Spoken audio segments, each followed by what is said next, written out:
Salam, saudara yang terkasih dalam Kristus Yesus, dimanapun kita berada. Salam sejahtera bagi kita semuanya. Selamat pagi, Tuhan pasti memberkati kita dengan kekuatan baru dan semangat baru untuk menikmati hari ini. Dan Tuhan mau pelihara hati kita saat ini. Kita berjumpa kembali di dalam firman Tuhan pada program Lentera Anugerah Klasis Medan 1. Dan saat ini sebelum kita mendengarkan firman Tuhan, mari saudaraku kita bersatu dalam doa. Kita berdoa. Tuhan Yesus yang baik, kami datang kepadamu, kami bersyukur atas kebaikan-Mu yang sungguh sangat luar biasa untuk tetap menyertai kami.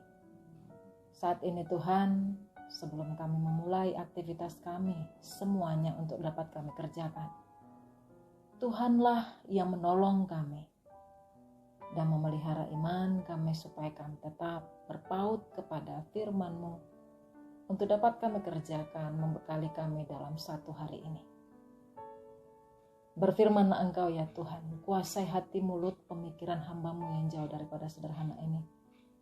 Dan semua umat Tuhan yang mendengarkannya, supaya kami mengerti dan paham akan maksud firman Tuhan untuk dapat kami berlakukan sebagai wujud iman kami di dalam kesempatan yang Tuhan berikan kepada kami. Terima kasih Tuhan Yesus, dalam-Mu Tuhan Yesus kami berdoa. Amin. Saudaraku yang terkasih dalam Kristus Yesus, saat ini kita mau mendengarkan firman Tuhan dari kitab Amsal pasal yang ke-6 ayat yang ke-6. Demikian firman Tuhan berkata, "Hai pemalas, pergilah kepada semut, perhatikanlah lakunya, dan jadilah bijak." Tema kita hari ini adalah belajarlah kepada semut. Saudaraku yang terkasih di dalam Kristus Yesus, ada sebuah cerita di mana di sebuah emperan toko terdapatlah seorang yang buta dan sedang berjualan kerupuk. Nah, pemandangan ini cukup aneh karena bagaimanapun seorang buta yang berjualan itu adalah sesuatu yang unik untuk dilakukannya.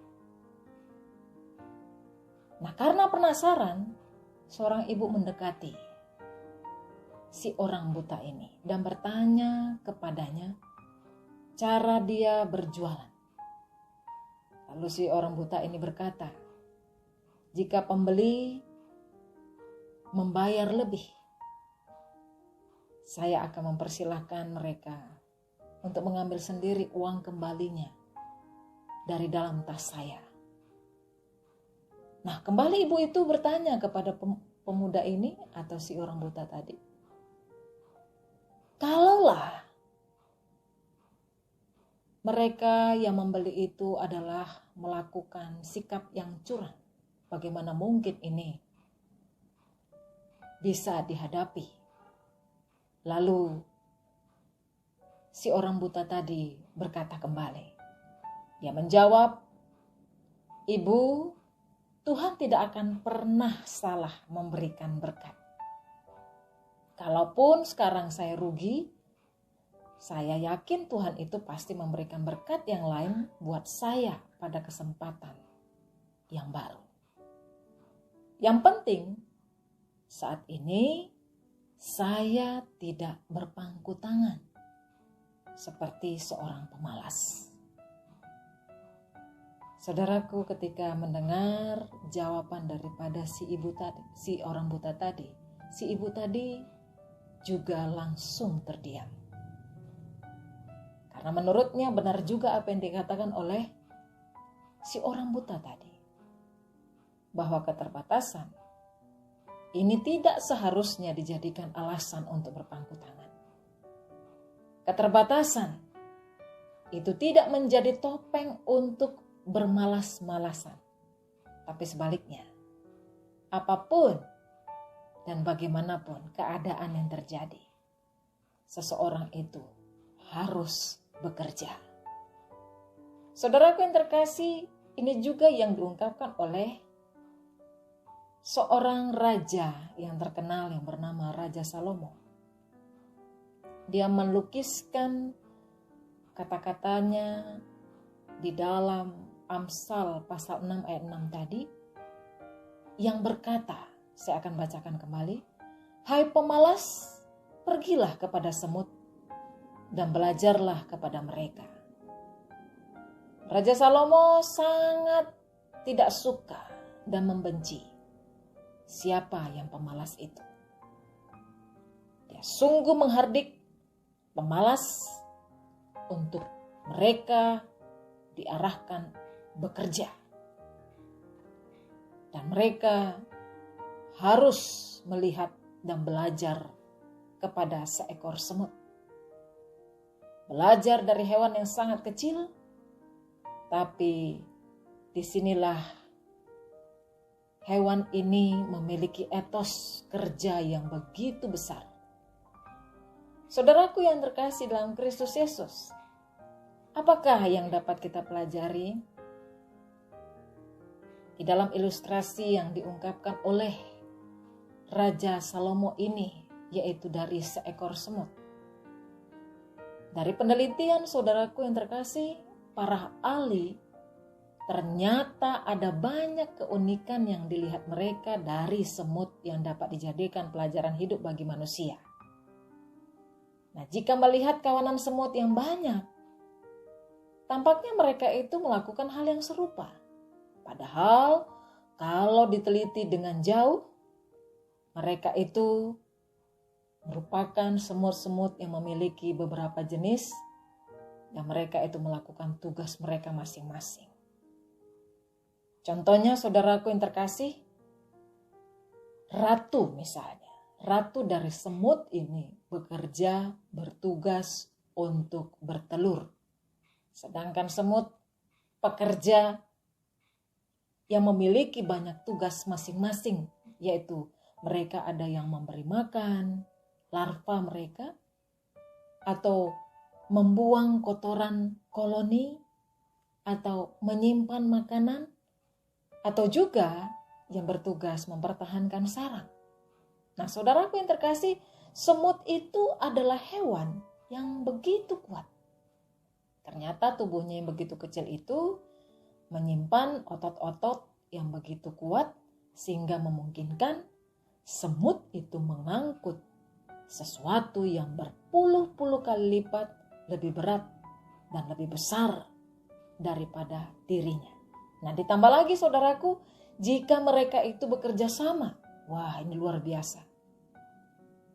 Bekerja sama satu sama yang lain dengan koloninya. Ketika mereka itu memindahkan objek yang lebih besar lagi, maka itu dapat dilakukan dengan sempurna. Semut begitu rajin bekerja. Pada waktu musim panas, mereka itu mengumpulkan makanannya, menyimpannya, dan menjaga sarangnya. Nah, bila ada makanan yang lebih besar dari dirinya, semut itu memanggil teman-temannya. Dan mereka bersama-sama menyeret makanan itu secara beramai-ramai. Dan makanan yang berkumpul kemudian dinikmati bersama-sama tanpa bersaing dan saling membunuh. Itu tidak ada di kamus daripada semut itu sendiri. Mereka hidup berkelompok dalam satu koloni dan saling menopang. Dan mereka percaya dan tentunya hidup dengan rukun. Itu sebabnya Salomo, sang raja ini, dia memiliki hikmat yang luar biasa daripada Tuhan. Dia mengarahkan, menasehati, mengajari rakyatnya supaya pergi dan belajar kepada semut. Rajin bekerja waktu musim panas, supaya saat musim dingin yang sungguh sangat menyulitkan bagi hewan yang paling kecil ini, mereka bisa memiliki persediaan yang cukup untuk mereka butuhkan. Ibu bapa dan saudaraku yang terkasih dalam Kristus Yesus, jemaat Tuhan, dimanapun kita berada. Dalam prinsip bekerja, semut ini tidak ada istilah malas di dalam dirinya. Dia terus tidak ada kamus untuk mengatakan bekerja itu ala kadarnya atau bekerja itu adalah untuk mementingkan dirinya sendiri. Tetapi coba kita bandingkan dalam kehidupan manusia. Ada gaya hidup yang bermalas-malasan. Di dalam kehidupan kita sering kita cek di dalam diri kita itu, evaluasilah diri kita untuk bekerja dengan kualitas kita itu sering sekali rendah. Hidup kita itu berpusat pada diri sendiri dan justru ini sudah membudaya di mana-mana dari segi dan sudut kehidupan kita. Nah, sebagai orang percaya, kita tidak selayaknya berlaku demikian. Oleh karena itu, mari kita renungkan firman Tuhan ini. Sangat tepatlah firman Tuhan berkata kembali, "Hai pemalas, pergilah kepada semut, perhatikanlah lakunya, dan jadilah bijak." Kiranya firman Tuhan memberkati kita semuanya. Amin. Kita bersatu di dalam doa. Tuhan Yesus yang baik, kami bersyukur pengajaran-Mu hari ini membekali kami untuk terus memakai kesempatan yang Tuhan berikan dan mampu belajar dari ciptaan Tuhan, yaitu semut sebagai pekerja yang keras untuk bisa memanfaatkan, menggunakan, dan memahami apa yang Tuhan berikan dengan ucapan syukur. Dengan sungguh-sungguh memakai semuanya dengan bersuka cita. Kami harus bisa, Tuhan, melakukan apa yang menjadi kehendak Tuhan dengan hati yang bersungguh-sungguh dan tidak menjadi seorang yang pemalas. Tetapi kami sebagai anak-anak Tuhan membuktikan bahwa Tuhan sudah menyatakan diri sebagai teladan bagi hidup kami. Engkau bekerja dari penciptaan awal sampai akhirnya, sehingga sempurnalah seluruhnya. Engkau jadikan untuk dapat kami terima di dalam ciptaan-Mu. Tuhan, kami mau melakukan apa yang menjadi kehendak-Mu. Tolong kami Tuhan, ajari kami, tuntun kami, khususnya hari ini, supaya kami dapat menggenapi dan mengerjakan firman-Mu di dalam kehidupan kami ini. Dalam Kristus Yesus Tuhan dan Juru Selamat kami, hidup kami telah berdoa kepadamu dan mau bersama-sama berdoa doa Bapa kami. Bapa kami yang di sorga, dikuduskanlah namamu, datanglah kerajaan-Mu, jadilah kehendak-Mu di bumi seperti di sorga. Berikanlah kami pada hari ini makanan kami yang secukupnya, dan ampunilah kami akan kesalahan kami, seperti kami juga mengampuni orang yang bersalah kepada kami. Dan janganlah bawa kami ke dalam pencobaan, tetapi lepaskanlah kami daripada yang jahat. Karena Engkau-lah yang punya kerajaan dan kuasa dan kemuliaan sampai selama-lamanya. Amin. Terimalah berkat Tuhan. Maka anugerah daripada Allah Bapa, kasih sayang Yesus Kristus di dalam persekutuan Roh Kudus, kiranya memberkati saudara-saudara semua untuk melakukan perintah Tuhan sebagai wujud seorang yang mau bekerja dengan rajin untuk hidup yang bersyukur dari semua yang Tuhan berikan, dan Dan Tuhan memampukan saudara untuk melakukannya dari saat ini sampai selama-lamanya. Amin. Selamat pagi, Tuhan Yesus memberkati.